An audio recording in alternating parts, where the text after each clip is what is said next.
ფილმი ქართულად გახმოვანდა დიდი დიღმის 100,000 მოწამის სახელობის ტაძრის სამრევლოს თანადგომით. დოკუმენტური ფილმი და ამ დისკის შიგთავსი განკუთვნილია მხოლოდ კერძო ჩვენებისათვის. აკრძალულია მისი რეპროდუცირება, გაქირავება, საჯარო ჩვენება ან ეთერში გადაცემა საავტორო უფლებების მფლობელის ნებართვის გარეშე. არ დაგავიწყდეთ, რომ ჩვენ რთულ დროში ვცხოვრობთ და აუცილებელია ბევრი ლოცვა. გახსოვდეთ ის უდიდესი საჭიროება, რომელსაც ადამიანები ამჟამად განიცდიან და ასევე გახსოვდეთ ლოცვისადმი სიბეჯითის ის უდიდესი მოთხოვნაც, რომელსაც ღმერთი ჩვენ გვიყენებს. ილოცეთ ამ საერთო შეშლილობაზე, რომელმაც მთელი მსოფლიო მოიცვა. ილოცეთ, რათა ქრისტემ შეიბრალოს თავისი ქმნილება, რომელიც კატასტროფას უახლოვდება. რომ მისი ღვთიური ხელით ჩაერიოს ამ უგუნური ეპოქის ორმტრიალში, რადგან სამყარო შფოთისა და არეულობის გზებით ჩიხისკენ მიყავთ. ღმერთმა მსოფლიოსთვის ლოცვისკენ მოგვიწოდა, მსოფლიოსთვის, რომელსაც ამდენი პრობლემა აქვს. საწყალი ადამიანები. ისინი პირჯვრის გადაწერასაც კი ვერ ასწრებენ. თუ ჩვენ მონაზვნები არ ვილოცებთ, მაშ ვის ვუტოვებთ ამ საქმეს? ომის დროს ჯარისკაცი საბრძოლო მზადყოფნაში იმყოფება. მას ჩექმები აცვია და მხოლოდ ბრძანებას ელოდება. ასეთივე მდგომარეობაში უნდა იყოს ბერიც.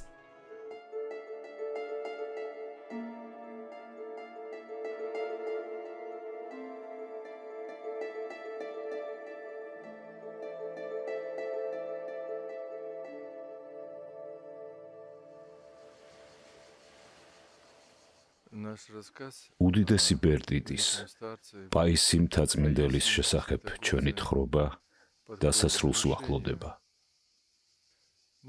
მოხარულნი ვიქნებით, თუ ისინი, ვინც არასდროს დაფიქრებულა სულიერ ცხოვრებაზე, ჩაიხედავენ საკუთარ გულებში, ხოლო ისინი, ვინც სულიერ ბრძოლაში უკვე ჩართულია, გაძლიერდებიან.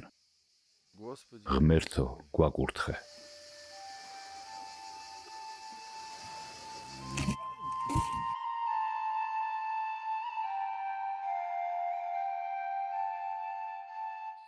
ამ ფილმს საფუძვლად უდევს მღვდელ მონაზონ ისააკის მიერ მამა პაისი ათონელის ცხოვრებისა და მოღვაწეობის შესახებ დაწერილი წიგნი.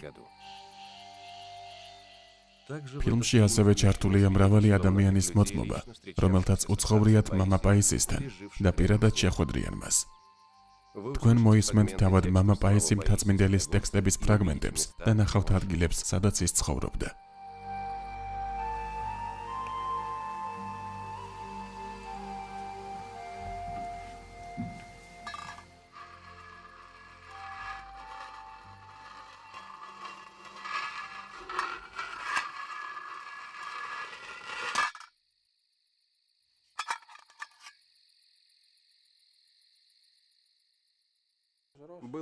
იქ რუსთაგან ვიღაც ყავდა და საუბრობდნენ ორნი. რუსი ტიროდა, ბერდიდი კი ანუგეშებდა. მე იმ დროს მივედი, როცა უკვე იშლებოდნენ. ბერდიდი ჯერ ისევ იმ ადამიანთან საუბრის ატმოსფეროში იყო დარჩენილი და მეუბნება. ძალიან კარგი ადამიანი იყო მოსული. ძლიერ განიცდის რუსეთში არსებულ მდგომარეობას, სადაც ახლა სავალალო სიტუაციაა. ბერდიც დაუმშვიდებია და უთქვამს. ნუ დარდობ. გამოსწორდება მდგომარეობა და რუსები კვლავ შეძლებენ ძლიერი სახელმწიფოს შექმნას. სავარაუდოდ ეს ის პერიოდი იყო, როცა საბჭოთა ხელისუფლება დაეცა, როცა ყველაფერი ძალიან რთულად იყო და ქვეყანა შეიძლებოდა დაშლილიყო, როცა მასის ხალხი წამოასხდა თავს, ვინც შექმნილი ვითარებით სარგებლობდა და ყველაფერს პურის ნამცეცის ნებისმიერი უსარგებლო ნივთის საფასურად ყიდულობდა.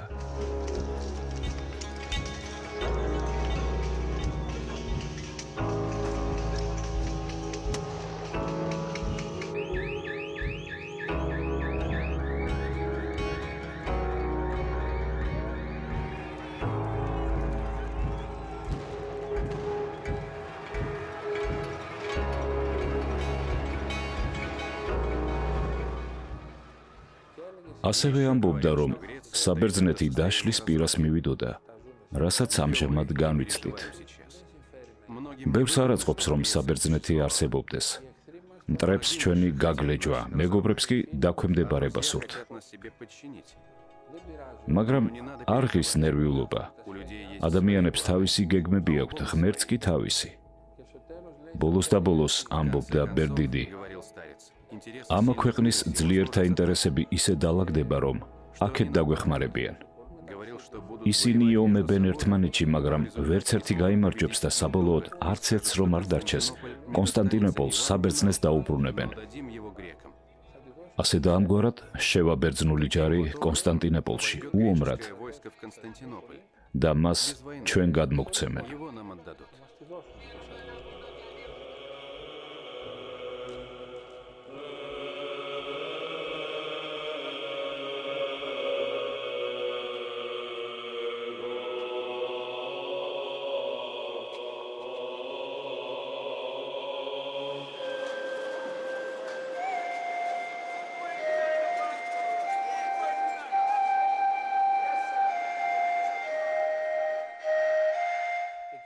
იმ დროს ათონიადას საეკლესიო აკადემიაში ვასწავლიდი. რაც ბერდიდმა კონსტანტინოპოლის შესახებ მითხრა, ჩემს მოწაფეებს გადავეცი. ისინი ჯერ კიდევ ბავშვები იყვნენ, მაგრამ ჩემმა მონაყოლმა გამოძახილი ჰპოვა მათში. გადაწყვიტეს თავიანთი ყურით მოესმინათ ამის შესახებ და მისი კელიისკენ გაემართნენ. შემდეგ დაბრუნდნენ და მოყვნენ, რაც თავს გადახდათ. წავედით მის კელიაში, მაგრამ ძალიან გვერიდებოდა მისთვის შეკითხვის დასმა. ერთი მეორეს ვეჯიგავებოდით, რომ საუბარი წამოგვეწყო, მაგრამ ვერავინ ბედავდით. მაშინ მამაპაისი თვითონვე გვეუბნება: აბა რა მოგივიდათ, რისი შეკითხვა გსურთ, კონსტანტინოპოლზე? დაგვიბრუნებენ თუ არა კონსტანტინოპოლს? დიახ, დაგვიბრუნებენ. თქვენ ჯერ კიდევ ცოცხალი იქნებით. მამაპაისი წარმოშობით მცირე აზიიდან იყო. ისინი დეპორტაციის შედეგად ჩამოვიდნენ საბერძნეთში და მოგეხსენებათ, ყველა იძულებით გადაადგილებული ცხოვრობს ოცნებით, რომ ოდესმე დაუბრუნდება თავის მიწას. სწორედ ეს გვაძლევდა საფუძველს გვევარაუდა, რომ შესაძლოა დაბრუნების იმედმა გაუჩინა მამაპაისის ისეთი გადამეტებული მოლოდინები, მაგრამ ახლა ვხედავთ, რომ მოვლენები თავისთავად სწორედ ისე ვითარდება.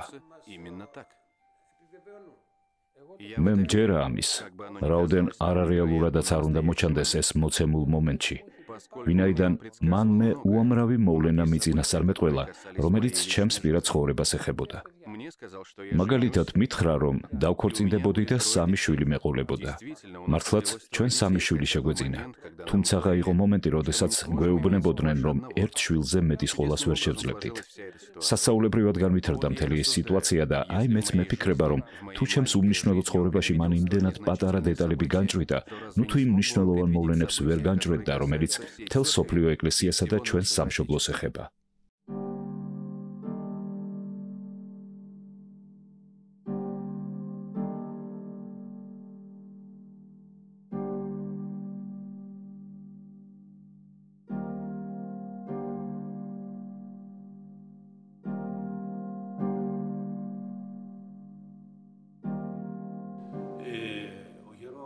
დიდი პაისი მუდმივად გვახსენებდა, რომ კაცობრიობას დიადი ამბები შეემთხვეოდა, რაც მრავალი ერის თავისუფლებასა და რწმენას განაპირობებდა.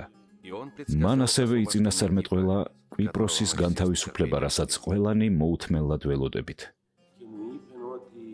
ის მეუბნებოდა: თქვენ კვიპროსზე უფრო სულიერი პრობლემა გაქვთ და არა პოლიტიკური. ის მონასტრები, რომლებსაც ახლა აშენებთ, და ის ძველებიც, რომლებსაც ამჟამად ხსნით, სულიერ ბაზებად იქცევა და მტრის სამხედრო ბაზებს ჩაანაცვლებს.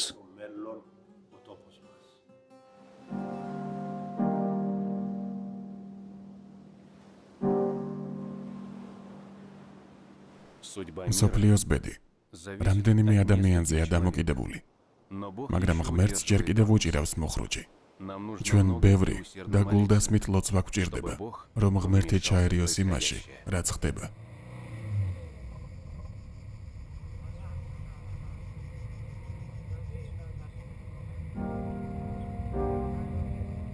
დიდი მღელვარებაა. ისეთი ამბებია ატეხილი. ხალხს თავბრო აქვს დახვეული. ისინი ფუტკრებივით არიან. სკას რომ შემოგრავ. ფუტკრები გარეთ გამოფრინდებიან. იწყებენ ბზუილს და აფორიაკებულ ნიდაფრინავენ სკის გარშემო. შემდეგ ისინი აიღებენ მიმართულებას იმის და მიხედვით თუ საიდან დაუბერავს ქარი. საბოლოო ჯამში ღმერთი ყველაფერს თავის ადგილს მიუჩენს, მაგრამ ყველა ჩვენთაგანი პასუხს აგებს იმაზე, რასაც აკეთებდა ამ რთული წლების განმავლობაში, მისი ლოცვითა და სიკეთით.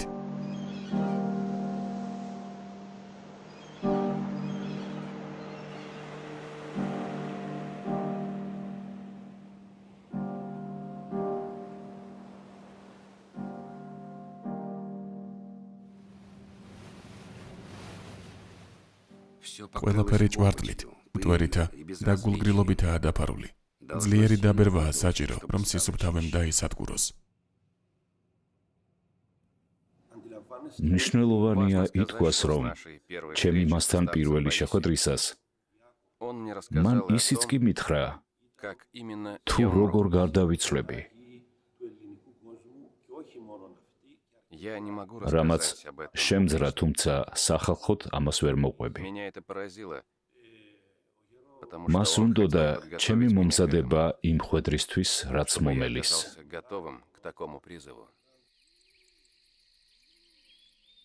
ის მთელი ცხოვრება ფიქრობდა და ახსოვდა სიკვდილი. თავისი საწოლი კუბოს მსგავსად გააკეთა. ყველგან სადაც ცხოვრობდა, კელიის გვერდით საფლავს ითხრიდა. მაგრამ ახლა მის სულიერ შვილებს მინიშნებებით დაუწყო სიკვდილზე საუბარი, რათა მოსალოდნელი განშორებისთვის მოემზადებინა. ის ამბობდა, როცა სახლი ენგრევა, ანუ ავადმყოფდება სხეული და სახურავიდან წყალი იწყებს წვეთას, მაშინ სახლის პატრონს, სულს, აღარ უნდა მასში დარჩენა.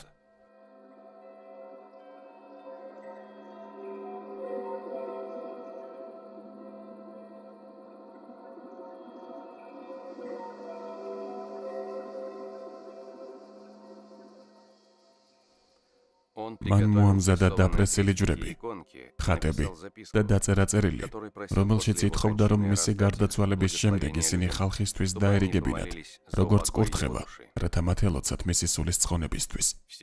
მსოფლიო პატრიარქმა, როდესაც მისი ჯანმრთელობის ამბავი შეიტყო, თხოვნა გადასცა, რომ ექიმებისთვის დაეჯერებინა და გამოკვლევაზე წასულიყო. და საოცარია, რომ ამის მერე გარკვეული ხნით სისხლდენა შეუჩერდა. ის თავისი უბრალოებით ერთ მოწაფეს ეკითხებოდა. რა თქმა უნდა, პატრიარქისადმი მორჩილება უნდა გამოვიჩინო, მაგრამ ახლა, როცა სისხლდენა შეჩერდა, აღარ ვარ თავისუფალი ამ ვალდებულებებისგან. შენ როგორ ფიქრობ? თუმცა მალე სისხლდენა ისევ განახლდა. ბერდიდი ყოველ წელიწადს აღნიშნავდა ღირსი ქრისტოდულეს ხსენებას ერთ-ერთ მეზობელ კელიაში, სადაც მისი სულიერი მოწაფე მონაზვნები იყვნენ. 1993 წელს, როგორც წესი, ის მივიდა ამ კელიაში, ტაძრის დღესასწაულზე. დღესასწაულის შემდეგ ბერდიდი კუტლუმუშის მონასტერში გაემართა, სავანის იღუმენის, არქიმანდრიტ ქრისტოდულესთვის ანგელოზის დღის მისალოცად.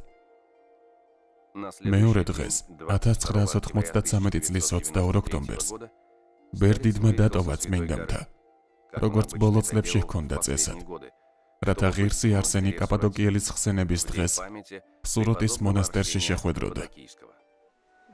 დიახ, გისმენთ. ექიმი ბლანძეს იგნებავთ? დიახ, ეხლავე აქვეა, გვერდით. მე გიორგი ბლანძესი მქვია. ქირურგი ვარ. დიდი ხანი მუშაობდი ონკოლოგიაში. ეს ბერდიდთან პირველი შეხვედრა იყო. პატარა კელია, ის მომღიმარი, ნათელი სახით. ღიმილზე ლამას ვერ იტყოდი, კბილები აკლდა, მაგრამ მასში უსაზღვრო სიკეთე გამორჩიოდა.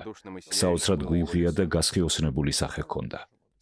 შემდეგი შეხვედრა მონასტერთან სატელეფონო საუბრის შემდეგ შედგა, როცა დამირეკეს და მამა პაისის გასინჯვა მთხოვეს. მას თია ქარის ტანჯავდა, რომლის ოპერირებაც არ უნდოდა. მან მთხოვა თუ შესაძლებელი იყო რამე გამეკეთებინა, რომ ოპერაცია თავიდან აგვეცილებინა. მე აუხსენი, რომ არსებობს სპეციალური სარტყელები, რომლის ცდაც ცხადყოფდა ოპერაციის საჭიროებას. რა თქმა უნდა, მინდა რომ ცადო ეს ქამარი შემიშლის ხელს. ცხადია, იმ მომენტში ვიფიქრე, რომ სიტყვა შემიშლის მან იმ გაგებით იგულისხმა, როგორც ყველა ჩემი პაციენტი გულისხმობდა.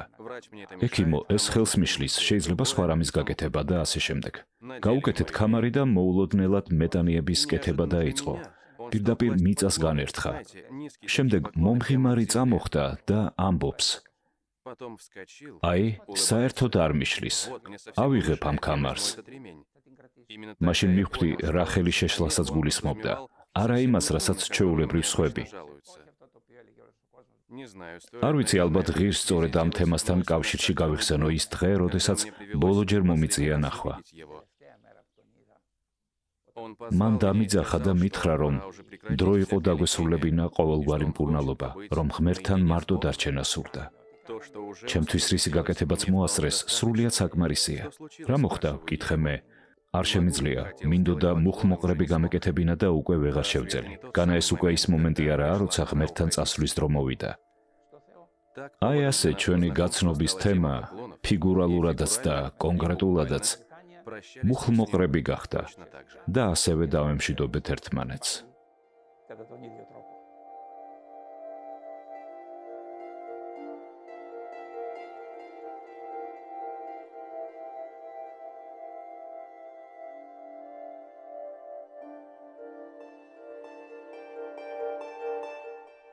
ის როგორც უბრალო ადამიანებს, ისე მეცნიერებსაც ნდობით განაწყობდა მისდამი.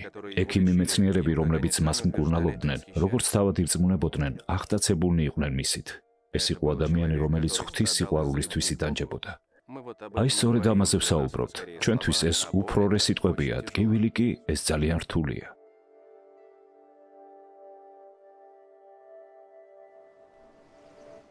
ბერდიდი ამბობდა. ყველაფერს მწუხარება ვამჯობინეთ და ის უფრო მეტად გვსურდეს ვიდრე სიხარულები. მწარე წამალი ბევრად უკეთესია ვიდრე ტკბილი, რადგან განკურნება შეუძლია. ნამდვილი სიხარული ტანჯვიდან იშობა.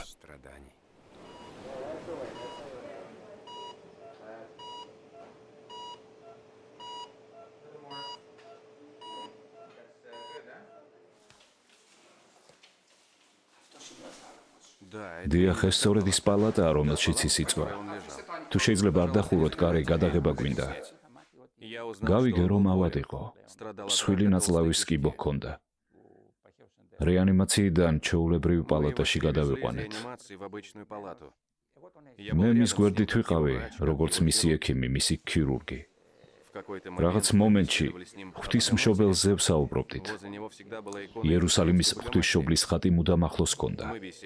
საუბრისას საწოლიდან წამოდგა, რათა ხატი აეღო, ჩემთვის ახლოდან ეჩვენებინა და აეხსნა, თუ როგორი იხილა ღვთისმშობელი. მას ჯერ კიდევ წვეთოვნები ჰქონდა შეერთებული, მაგრამ ადგა, მივიდა ხატთან, ემთხვია. მეც მამთხოვინა და უკან დაბრუნდა.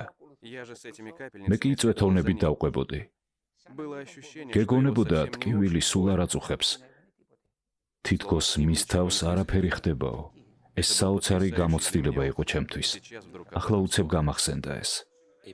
მანამდეც სანამ ბერდიდი გამოკვლევისთვის და ოპერაციისთვის დაწვებოდა და მერეც საავადმყოფოში ბევრნი მიდიოდნენ მასთან, რომ მათი მწუხარება გამოეხატათ და დამშვიდობებოდნენ. ხალხის ეს მონახულებები დამატებითი ტვირთი იყო იმ ტკივილზე, რომელსაც იგი თავისი ავადმყოფობის გამო განიცდიდა. მაგრამ მამის თავიდან არიდება გამორიცხული იყო. მამაო, რატომ ტოვებ შენს სულიერ სამწყსოს? კითხა მას ერთმა ადამიანმა. რა ვუყოთ? დღენი წელიწადთა ჩვენთანი, მათთანა 320 წელ, ოდა საკმარისია. მამაო, რატომ არ ლოცულობთ, რომ ღმერთმა განგკურნოთ? ჩვენ ხომ ასე გვჭირდებით? კითხა მეორემ. რა, ღმერთი მოვატყუო? მე ხომ თავად ვთხოვე, რომ ეს ავადმყოფობა მოეცა ჩემთვის. მქონდა ბედნიერება ახლოს გამეცნო პაპა, ჩვენ საავადმყოფოში როცა რენტგენის გადაღება დაუნიშნეს. ვინაიდან ბატონი ბლანძესი ოპერაციაზე იყო, მე დამევალა ბერდიდის თანხლება ექიმის კაბინეტში. ჩვენ სხვადასხვა თემებზე საუბარი მოვასწარით. განსაკუთრებით ის დამამახსოვრდა, რომელიც მეუღლეთა შორის ურთიერთობას ეხებოდა. ბერდიდმა მითხრა, კარგი იქნება თუ მეუღლეებს ერთი მოძღვარი ეყოლებათ. როგორც ხურო რანდავს ხეს, ისე თლის მოძღვარიც მეუღლეების ურთიერთობას. ეს დარიგება ყველაზე მეტად დამამახსოვრდა და ღრმად მიზის მეხსიერებაში. ბერდიდი ამბობდა, ყველა ადამიანი ან სარკეა, ან კონსერვის ქილის თავსახური. თუ მას მზის წყები არ დაეცემა, ვერ გაიბრწყინებს.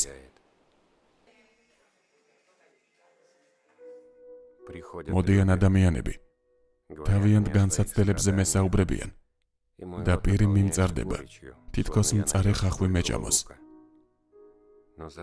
მაგრამ სამაგიეროდ, თუ ვინმე ისეთი მოდის, ვისი მდგომარეობაც ასე თუ ისე კარგია, ან თუ ისეთი დაბრუნდება, ვინც ადრეა ნამყოფი და მომიყვება, რომ მისი პრობლემები მოგვარდა, ვამბობ, დიდება უფალს, აი ხალვის ნატეხით გამიმასპინძლდნენ. როდესაც დარწ და ტკივილს მინაწილებენ, მინის ნამსხვრევებზე და ეკალზე სიარული მირჩევნია, რადგან უფრო ნაკლებად მტკივნეულია. თუ ვინმე ნამდვილად იტანჯება, მზად ვარ მოუკვდე, რომ რამით დავეხმარო. არავინ იფიქროს, რომ ავადმყოფობამ გათელა, რომ ბერდიც არანაირი სურვილები არ გააჩნდა, ანთაც არ უნდოდა კიდევ ცოტა ეცოცხლა. მას უნდოდა რომ ეცოცხლა, ალბათ იმიტომ, რომ სიყვარული კიდევ გაეზიარებინა ადამიანებისთვის. მან ყველაფერი, როგორც ჩვეულებრივმა ადამიანმა, ისე გადაიტანა. ტკივილიც გამოსცადა, მაგრამ ცდილობდა არ ეწუწუნა. ეშინოდა, რომ ადამიანებს მისთვის არ მიეწერათ ის თვისებები და ნიჭები, რომელიც მის პირად ძალებს აღემატებოდა. ყოველი კეთილი აზრი, რომელიც ადამიანს მოსდის, ღვთისგანაა. ჩვენი მხოლოდ ისაა, რაც გაციებისას ცხვირიდან მოგვდის.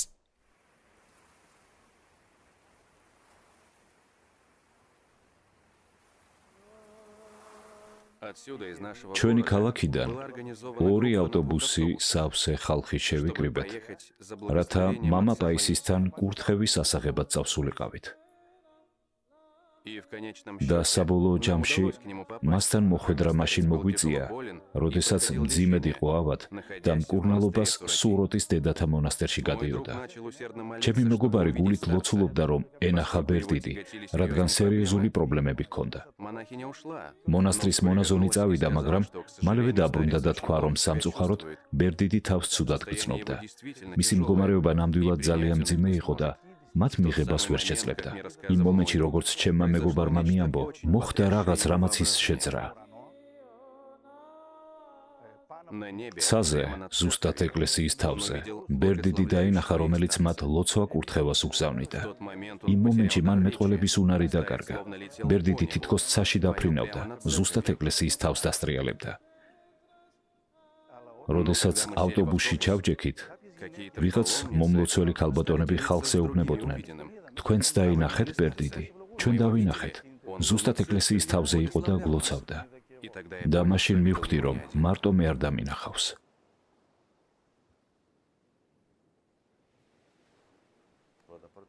ის არასდროს ფილოსოფოსობდა. თავი ყველაფრის მცოდნე წმინდანად არ მოჰქონდა.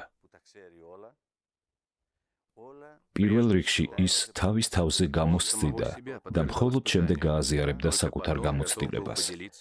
სხვაგვარად რომ ვთქვათ, მისი დამახასიათებელი ნიშანი საკუთარი თავის ზედმიწევნი ცოდნა იყო.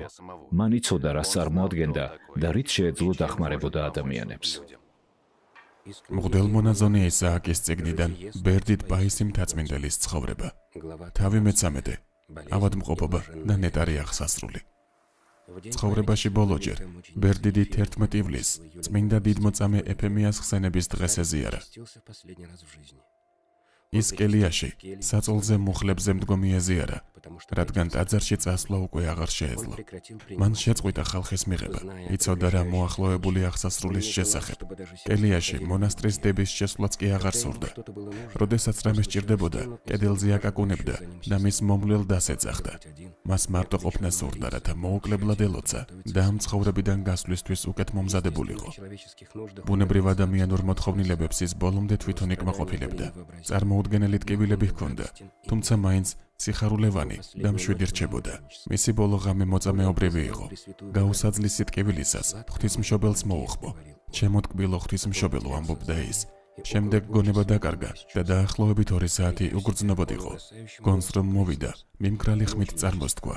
მოწამეობა, ნამდვილი მოწამეობა. ახალი სტილით 1994 წლის 12 ივლისის დილის 11 საათი იყო. ბერდიდი ღირსი არსენ კაბადოკიელის სახელობის ტაძრის საკურთხევლის უკან დაკრძალეს. მისი აღსასრულისა და დაკრძალვის შესახებ არავის გაუგია. ასეთი იყო მისი სურვილი. მას უნდოდა რომ ჩუმად და შეუმჩნევლად დაეკრძალათ. 3 დღის შემდეგ, როცა მისი გარდაცვალების შესახებ ცნობილი გახდა, წარმოუდგენელი ამბები დაიწყო. ხალხის ნაკადები დაიძრა მთელი საბერძნეთიდან. მოდიოდნენ, რათა მუხლი მოეყარათ მის საფლავთან. მის მიმართ გულწრფელი სიყვარულითა და მოწიწებით განწყობილი ადამიანები, როგორც წმინდანს ისე მიმართავდნენ, დაკრძალვით იღებდნენ მიწას მისი საფლავიდან. მისი პირადი ნივთებიდან რაიმეს ქონა უდიდეს კურთხევად მიაჩნდათ. სწორედ ამის გამო არაბოროტი განზრახვით, პანაგუდა, მისი კელია ათონის მთაზე ფაქტიურად გაძარცვული იქნა. მომლოცველები ღობის ბადის ქვეშ მიცოცავდნენ და აივანზე ძვრებოდნენ, რომ ბერდიდისგან კურთხევის სახით რაიმე შეხვედროდათ. მათ გაჰქონდათ ყველაფერი, რაც ხელს მოხვდებოდათ: ჭიქები, ტოლჩები, დანები, ხის ნაკეთობები, ფარდაგები, თოკები, ქაღალდები და ხის მორებიც კი, რომლებსაც მას მამაპაისის სკამებად იყენებდა. ასეთი საქციელისკენ არავის არავინ მოუწოდებია და არ უბიძგებია. ეს სიყვარულის სტიქიური გამოვლინება იყო.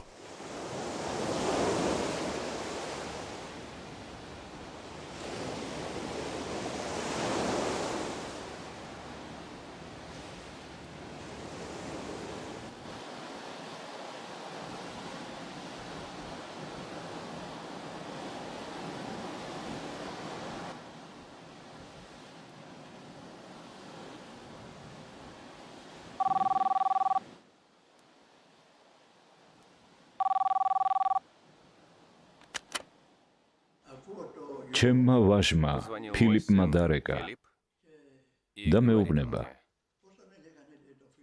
რა ერქვა შენს მეგობარს? მე ვუთხარი, არსენი ეზნეპიდისი ან ავერკი ეზნეპიდისი. ის მეუბნება, სწორედ ამიტომ გირეკავ, რომ არსენი ეზნეპიდისი, ავერკი ეზნეპიდისი და პაისი ეზნეპიდისი ეს ერთი და იგივე პიროვნებაა. შვილო, იპოვნე? ვეკითხები. დიახ, პასუხობს. და სადაა ის? ის გარდაიცვალა. იმ მომენტში ყურმელი გამივარდა ხელიდან. საბედნიეროდ გვერდით სავარძელი იდგა და მასში ჩავჭექი. მესმოდა როგორ ყვიროდა ჩემი ვაჟი ყურმილში, მაგრამ მისი აწევის ძალა არ მქონდა.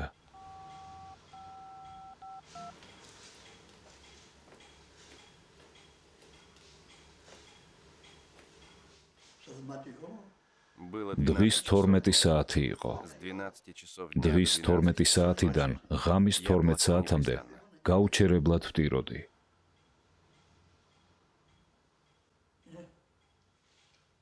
მაპატიეთ.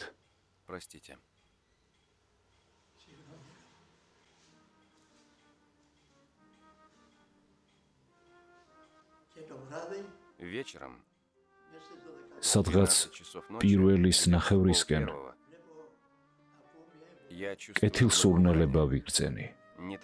არა ისეთი, როგორც საკმეველსასტის, არა უბრალოდ ჩვეულებრივი სუნი, არამედ რაღაცნაირი მშვენიერი არომატი, რომლისგანაც თავს გახარებულად შეიგრძნობ. მერე შუქი დავინახე, ძლიერი ნათელი, თეთრი, რომელმაც ელექტრონათური სინათლე გადაფარა.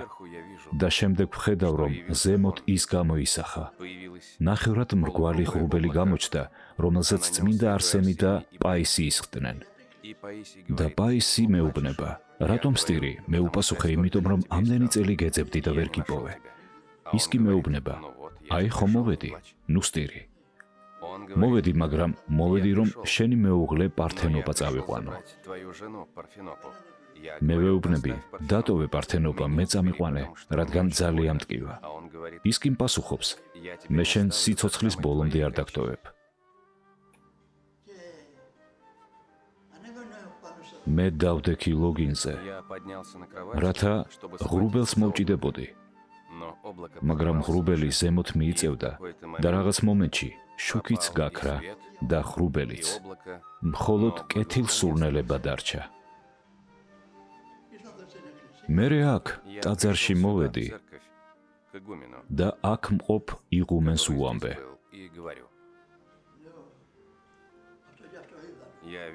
რომ ესა და ეს ვიხილე, რაზეც მან მომიგო, რომ ეს სიზმარი იყო, რადგან მე ის ძლიერ მიყვარდა. მე ვეუბნები, არა ეს სიზმარი არ ყოფილა. შენ ხომ შემოდიხარ ხოლმე ჩემთან სახლში. ხოდა წამოდი ახლა და ნახავ როგორი კეთილსურნელება დარჩა.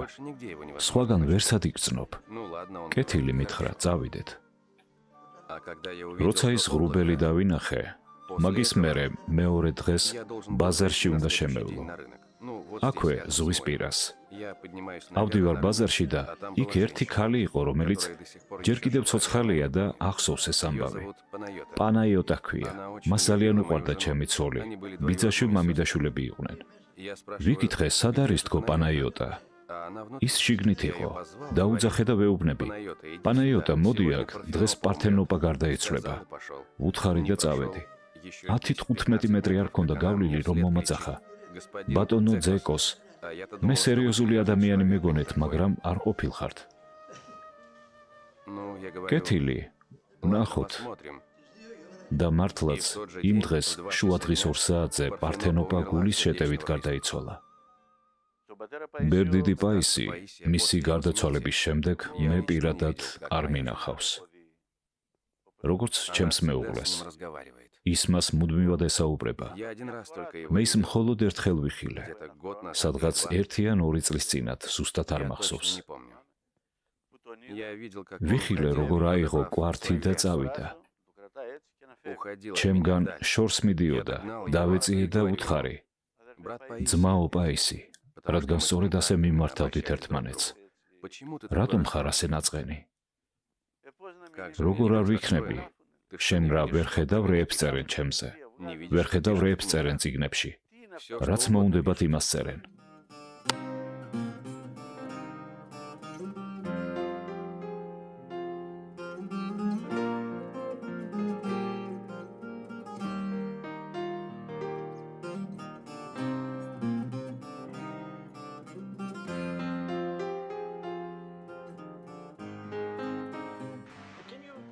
თუ შეიძლება მოატრიალეთ ეს ნივთი ნიკოლას. დიახ, აი ასე კარგია.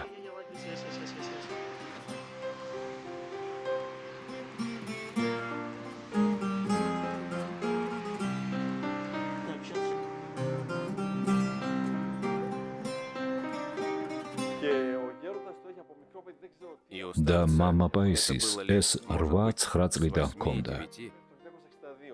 ალბათ 20 წელი, არ ვიცი. 25-30 წელი. მას ყოველთვის ჰქონდა ეს. სტომიონში დატოვა.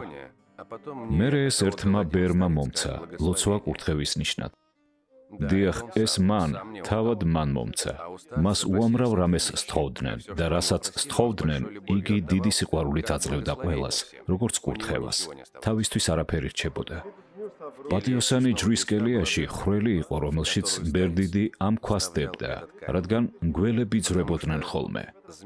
რომ შემოძრებოდნენ, აჭმევდა და შემდეგ მიდიოდნენ. მერე ის ამ ქვას ადებდა და ხრელს ფარავდა. ეს კი ბერდიდის გამოგონება. ეს მას 1900 არ მახსოვს, გარდაცვალებამდე ჰქონდა. გადაჰქონდა ქვა, შეშა. ყელზე გამოიბამდა და მიათრევდა. ერთ ბიჭს უნდოდა და ძრავერ უყო ამ ციგას. ბერდიდი ეუბნება, დიმიტრაქის, ძალიან გემძიმება, ხო? ის პასუხობს: ძალიან დატვირთეთ, ძალიან ბევრი ქვაა. ბერდიტი კი მივიდა, კრა და ციგა თავისით აცურდა ზევით. ის არასდროს იყენებდა ტექნოლოგიურ საშუალებებს. ის ათონის მთის გაამქვეყნიურების წინააღმდეგი იყო. არასდროს იყენებდა ტექნიკურ ხელსაწყოებს.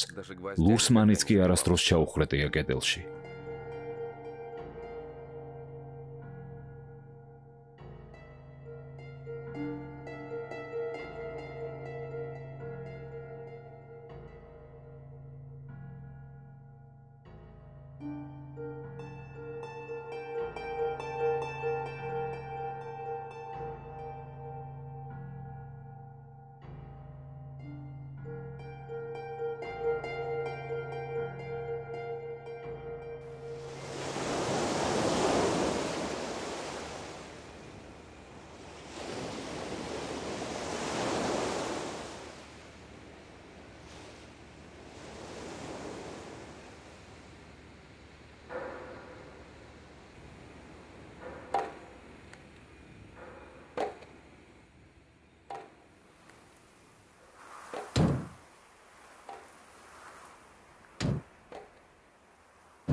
მისი დიდი სურვილი იყო, რომ წმინდა მთაზე დაბრუნებულიყო.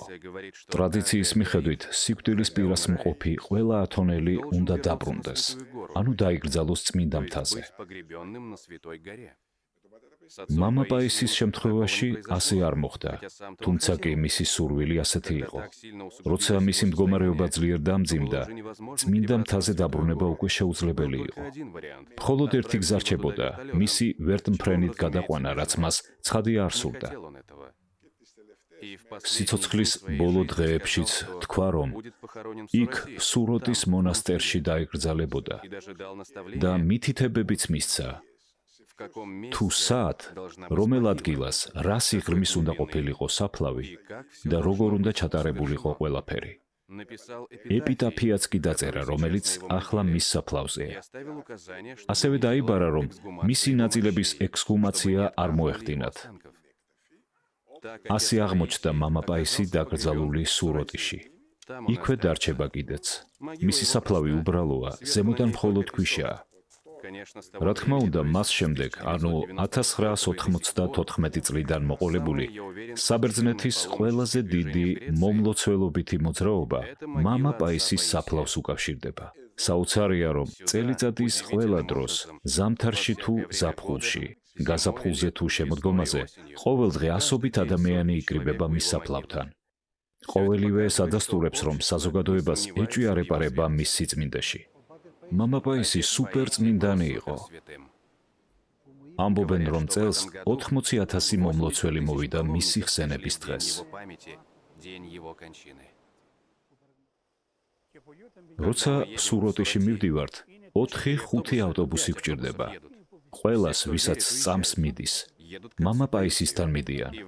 ამ თვეშიც ვაპირებთ ყველანი, ვისაც ის უყვარს.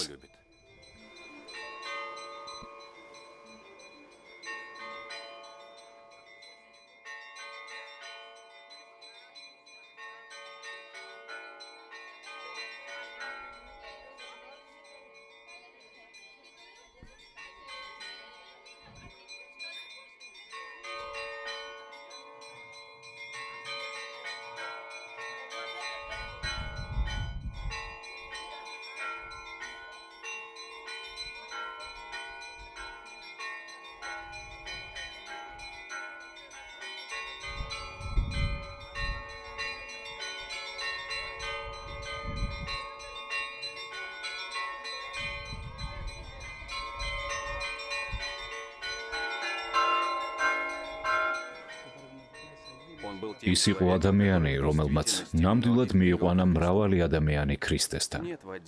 მონაზვნური და ერული სულიერება ცალ-ცალკე არ არსებობს. სადაც ღმერთმა დაგადგინა, იქვე შეგიძლია გახდე წმინდანი.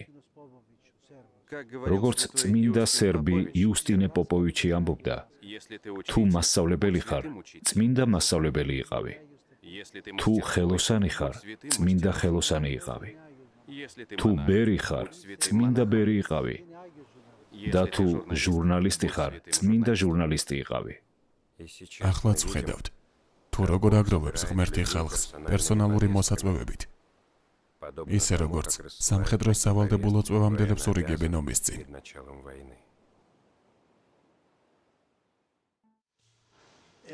და აი ასია ყოველთვის, როცა მას მივმართავ. ის ყოველთვის ასრულებს, რასაც ვთხოვ. 2004 წელს იქეთა მხრიდან შევდიოდი. ვხედავ ქალი და კაცი მოდიან. ქალს პეპი ერქვა, კაცს კი სუტირისი. მათი ქალიშვილი 2 წელი კიბოთი იყო ავად და ბოლოს საავადმყოფოდან გაწერეს, რომ სახლში გარდაცვლილიყო. ის ვერაფერს ჭამდა და წყალსაც კი ვერ სვამდა. დახმარება მინდოდა და ვმარხულობდი. ერთ დღეს ჭამდი, მეორე დღეს კი საერთოდ არაფერს ვჭამდი. დღე გამოშვებით, ან გადაბმით 2-3 დღე ღამის თევით ვლოცულობდი და 20 მაისს ჩემი ორგანიზმი უკვე სრულიად გამოფიტული იყო. შუა ოთახში საწოლზე ჩამოვჯექი, მიწოლა მინდოდა. უცებ საოცარი ნათელი ვიხილე და კეთილსურნელება ვიგრძენი. ის გამომეცხადა და მეუბნება. ქრისტინას არაფერი სჭირს. წადი და გააგებინე ეს. მეორე დღეს წავედი და ვუთხარი. საღამოს კი ქრისტინამ წყალი მოითხოვა. იგი ახლა 27 წლისაა. და მეორე შვილს ელოდება. დამპატიჟა, თუმცა წასვლა არ შემიძლია. მე არაფერი გამიკეთებია, ეს წმინდან მაქნა. მე მხოლოდ ვილოცე.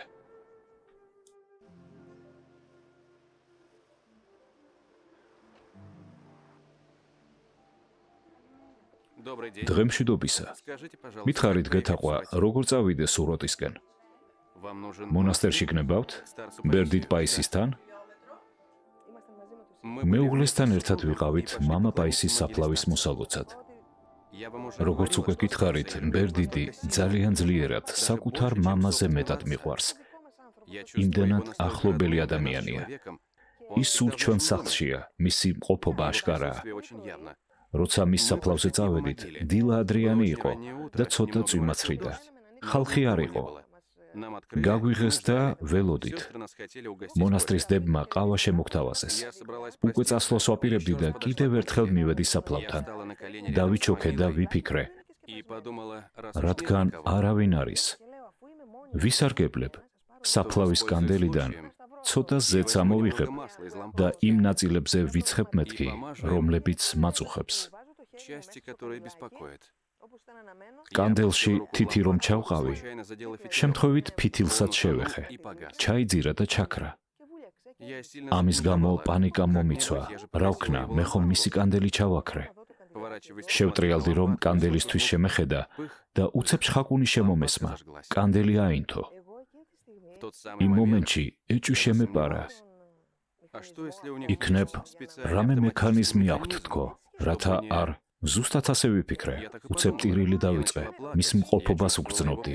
მერე ამის შესახებ მონასტრის დებს ვკითხე და მათ დამიდასტურეს, რომ არანაირი იმგვარი მექანიზმი არ არსებობს. იქ მხოლოდ ჩვეულებრივი ფითილია და მეტი არაფერი.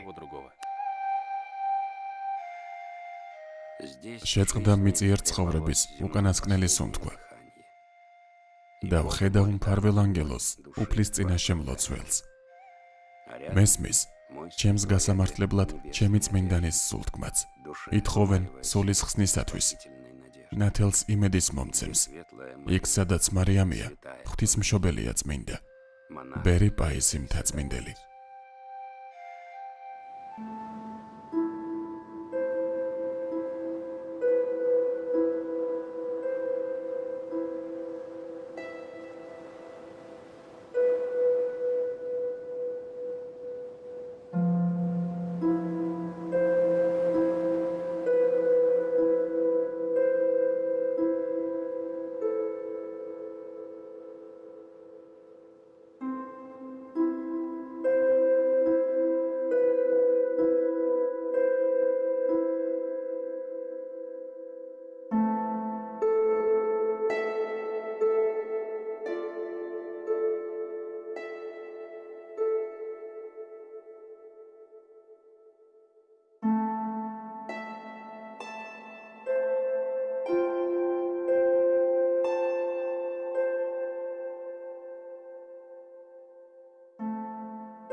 მე, ბერმა პაისი, გადავხედე რა ჩემს ცხოვრებას. დავინახე, რომ ღმერთის ყველა მცნებას გადავედი, რომ ყველა ცოდვა ჩავიდინე და არანაირი მნიშვნელობა არ აქვს, თუ ზოგიერთი ცოდვა ნაკლები ხარისხით ვწოდე, რადგან საერთოდ არ გამაჩნია შემამსუბუქებელი გარემოებები, რადგან ღმერთი მუდმივად უდიდეს წყალობას მგვრიდა. ილოცეთ, რომ ქრისტემ შემიწყალოს. მაპატიეთ და შეწყალებული იქნას ყველა, ვინც თვლის, რომ თუნდაც რამით მაწყენინა. უაღრესად მადლიერი ვარ და კვლავაც გთხოვთ, ილოცეთ, ბერი პაისი.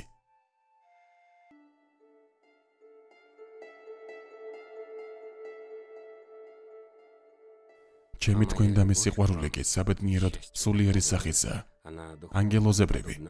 მისთვის მანძილი არ არსებობს და ჩვენ შორის კავშირი არასდროს გაწყდება, არც ამ ცხოვრებაში, რაც არ უნდა შორის შორს ვიყოთ და არც მომავალ ცხოვრებაში, რომელიც კიდევ უფრო დიდ შორეთშია, მაგრამ დაახლოვდება, რადგან ჩვენ სიყვარული, ანუ თავად ქრისტე გვაერთიანებს. ბერდიტ პაისის 1975 წლის 17 სექტემბრის წერილიდან. ერთ უდიდეს სულიერ საჩუქარზე გიამბობთ, რომელიც მან გარდაცვალებამდე ცოტა ხნით ადრე გამიკეთა.